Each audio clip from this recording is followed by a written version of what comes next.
few weeks, children have been getting ready to go back to school. And I bet you're all a little sad to see the summer go, of course, but you're also excited about the possibilities of a new year, the possibilities of building new friendships and strengthening the old ones. But I know some of you may also be nervous about starting a new school year. Maybe you're making the jump from elementary to middle school or from middle to high school, and you're worried about what that'll be like. Maybe you're starting a new school and you're not sure how you like it. Or maybe you're a senior who's worried about the whole college process, about where to apply and whether you can afford to go. A lot of you are having to act a lot older than you are, to be strong for your family. And it's a lot to handle. It's more than you should have to handle. But here's a simple truth. No one gets to write your destiny but you. Your future is in your hands, and your life is what you make of it. And education has never been more important than it is right now. Here's a simple fact.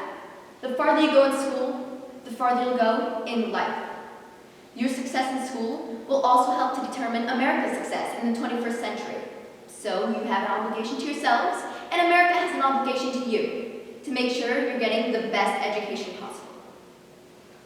It will take all of us in government doing our part to prepare our students, all of them, for success. It will take outstanding schools and outstanding teachers to do that. It will also take parents who are committed to your education. That's what we have to do for you. But here's your job. Showing up to school on time, paying attention in class, doing your homework, studying for exams, and staying out of trouble. Now that kind of discipline and drive, that kind of hard work, is absolutely essential for success. And I know, because I didn't always have it. I wasn't always the best student when I was younger. I can still remember a conversation I had with my mother in high school about how my grades were slipping, and that I was acting, as she put it, too casual about my future. It's a conversation I suspect may sound familiar to some of you. My attitude was like, I don't need to hear all this. So I started to say that, and she just cut me right off and said, you can't just sit around waiting for luck to find you. You need to put in the effort. Then she gave me a hard look and added, effort. You remember that, don't you? I knew she was right, so I got serious about my studies. I made an effort, and I began to see my grades and my prospects improve. And that can work for you too. You see, excelling in school or in life isn't mainly about being smarter than everybody else. It's about working harder than everybody else. Don't feel discouraged or give up if you don't succeed at something. Just try it again and ask for help. Education is really about giving each and every one of us the chance to fulfill our promise, to be the very best versions of ourselves we can possibly be. And part of what that means is treating others the way we want to be treated, with kindness and respect. We need to work hard. We need to take responsibility for our own education and for our own lives. This is a country that gives all its daughters and all its sons a fair chance. So what I want each of you to take away from my speech is this: that life is precious, and much of its beauty lies in its diversity. We shouldn't be embarrassed by the things that make us different. We should be proud of them.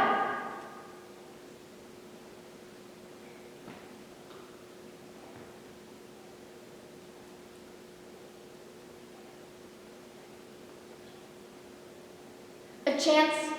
This is a country that gives all its daughters and all its sons a fair chance. A chance to make the most of their lives. A chance to fulfill their God-given potential. Thank you.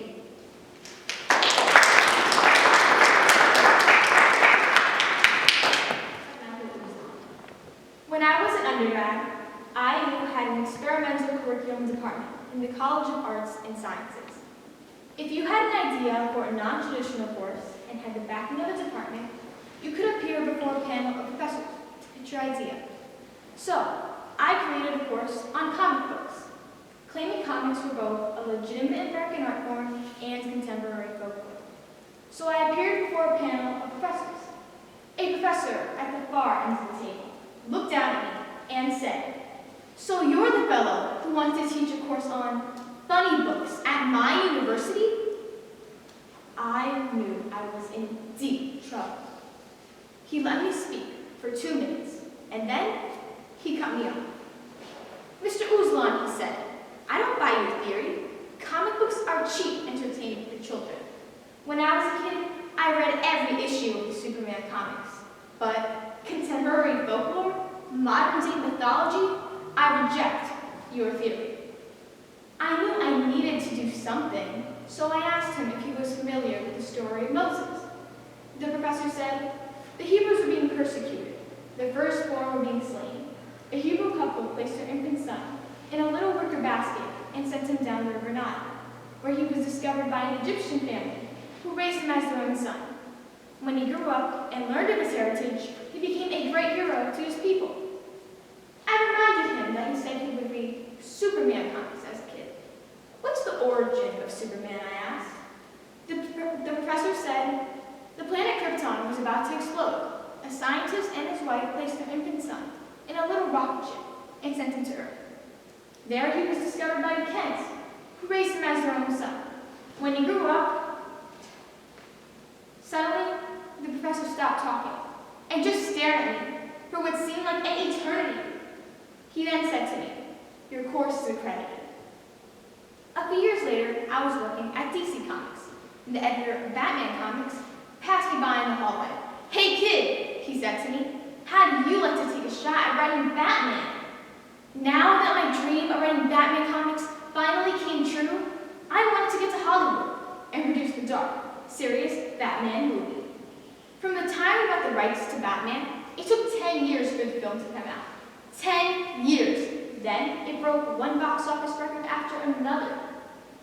There are 4 simple lessons I learned on this journey from Bloomington to Batman. First, sometimes you have to take calculated risks and roll the dice, or risk growing old and having to say, "I could have been." Secondly, you must believe in yourself. Third, never give up. My Batman idea was turned down by every studio in Hollywood. You must knock on doors until your knuckles bleed. Keep trying. Finally, follow whatever your passion is. Do something you love. My dad was a stonemason, starting at age 16 and until he was 80. He worked 6 days a week, no matter how hot or how cold it was outside. He was an old world craftsman. Every morning in my childhood, I saw my dad jump out of bed before dawn, eager to get to work, a smile on his face. He was doing what he loved, and I knew that's what I wanted out of life, to be able to wake up on a rainy Monday morning and be able to say, "Boy, I can't wait to get to work." Bats of luck, every one of you, and congratulations, my fellow IU graduates.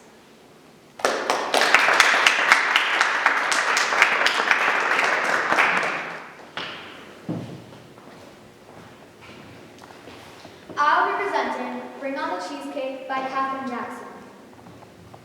I am beautiful. You are beautiful. And all of us are beautiful. So why is it that most of us spend a good portion of our everyday lives looking in a mirror, pointing out our problem areas, and generally going, ugh? We compare ourselves to Kate Moss, Ricky Martin, Nicole Kidman, Brad Pitt, and Britney Spears, all of whom in our eyes exemplify the ultimate in beauty. When in reality, the secret to their success is simply this: airbrushing. Yes, airbrushing, that oh-so-handy technique employed by magazines worldwide to make the attractive look perfect. Perfect? You call Kate Moss perfect? Every time I see her picture, I just want to force-feed her a huge piece of cheesecake. But her 3 square meals a year look has become in vogue as women and men all over the country starve themselves in order to conform to society's concept of beauty. So, where exactly does our concept of beauty come from? So fasten your seatbelts and hold on to your cheesecake, as I take you for a ride through society's conceptions and misconceptions of beauty. I don't know how many times I've heard some healthy, attractive individual proclaim that they would do anything just to lose 15 pounds. Hello! We live in America, the land of plenty, the land of opportunity, the land of a 50 billion a year diet industry. People all over the world are starving, and yet, as a society, we spend ridiculous amounts of money paying people to tell us that to look good, we simply should not eat. Other times, we try fad diets, like the cabbage soup diet, the Atkins low-carb diet, or the Russian Air Force diet.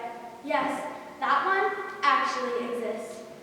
Maybe I'm a majority one here, but I prefer a different set of diet rules. I like the rule that says, if you eat something and no one sees you eat it, it has no calories. I also believe that broken cookies have no calories, and the rule that if you drink a diet soda with a candy bar, the calories in the candy bar are canceled out by the diet soda. Beyond that, there is food used for medicinal purposes. Things like hot chocolate, ice cream, and my personal favorite, Sara Lee cheesecake. In case you didn't know it, none of these things ever count as calories you've eaten. In fact, cheesecake is my #1 recommended cure for everything. Never underestimate the healing power of cheesecake. I recently read about a university research paper in which communication students study magazines for girls ages 8 to 18. The messages: beauty, body, and boys. In discussing the body, the magazines did not talk about health and fitness, but rather just about looking good and what one can do to look better. Eating disorders were viewed as being problems, not because of their health risks, but because of their effect on your hair, skin, and nails. Talk about bad messages. Men fall victim to this artificial concept of beauty just as readily as women. Men spend an estimated $9.5 billion a year on cosmetics and plastic surgery. If we want to change society's concept of beauty to something more natural, realistic, and healthy, it has to start here. It starts with me, and it starts with you. And with that I say, bring on the cheesecake.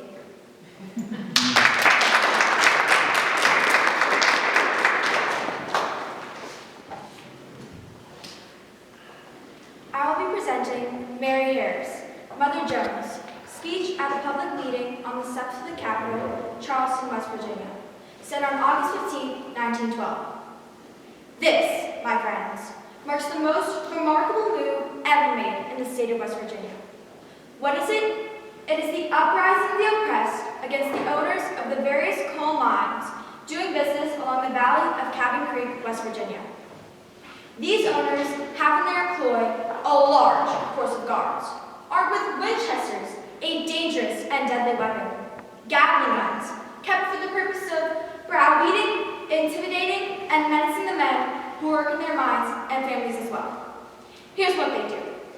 They beat, abuse, maim, and hold up citizens, deny freedom of speech, a provision guaranteed by the Constitution, and keep hold coal miners and their wives and children in a state of constant fear, unrest, and dread.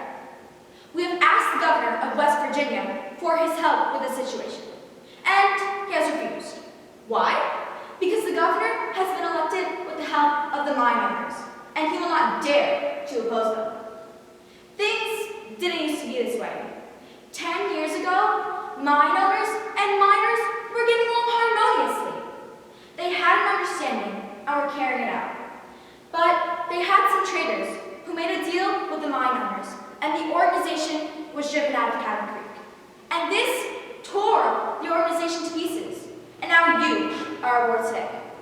It is time to put an end to being oppressed and beaten and abused by a lot of contemptible hoodlums hired by mine operators. They and their families live in palaces, and they want to keep their dogs where they keep you fellows. You know that. Here's what they say. Let's pat them on the back, make them believe we're their devoted friends, and then they get you down and put their boots on your necks. But what the mine owners don't know is this. We have God on our side, because the labor movement was not originated by man. It is a command from God Almighty himself. Those mine owners have no hearts. What will happen on Judgment Day, on the throne above, when they will be asked, where did you get your money? The answer is simple. They stole it from you wretches. So, my friends, the day for petting dogs is done. The day for raising our children to a nobler manhood and better womanhood is here. Why do you need me to tell you this? What is wrong with you men? You should be ashamed of yourselves. Are you too cowardly to fight? Well, hear this. I will fight for you. The mine owners hate me because I speak like this to all of you. They forbid me speaking on the highway and said if I didn't discontinue, I would be arrested. Well, I'm not afraid of jail. But I will tell you this. When we get ready, we will put every last one of them behind the bars. Those mine owners are also afraid of me. How can it be one old woman, 80 years old, with her head gray, can come in and scare a whole bunch? We didn't scare them. Mine owners ran down the street like mad dogs today. It is freedom or death, and your children will be free. We are not going to leave a slave class for the coming generation.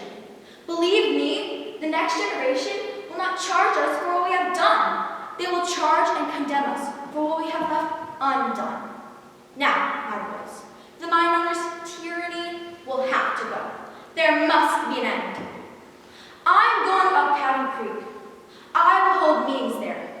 And I am going to claim the right of an American citizen. I won't violate law. I won't kill anybody or starve anybody. But I will talk unsparingly until all the mine owners and their thugs are put in jail. Join me, my boys, and we will fight together. And I will be proud to stand with you.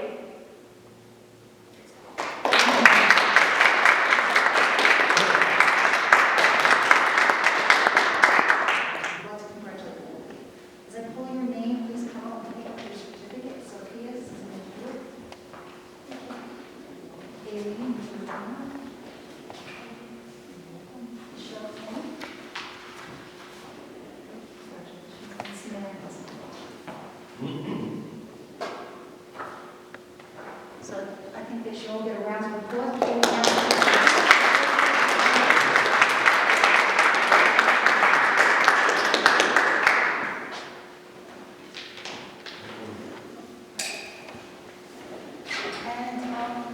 so our winner for this contest, and again, you were all really impressive. Beautiful job by all contestants. So the winner, though, is Samantha and Selma. Congratulations, and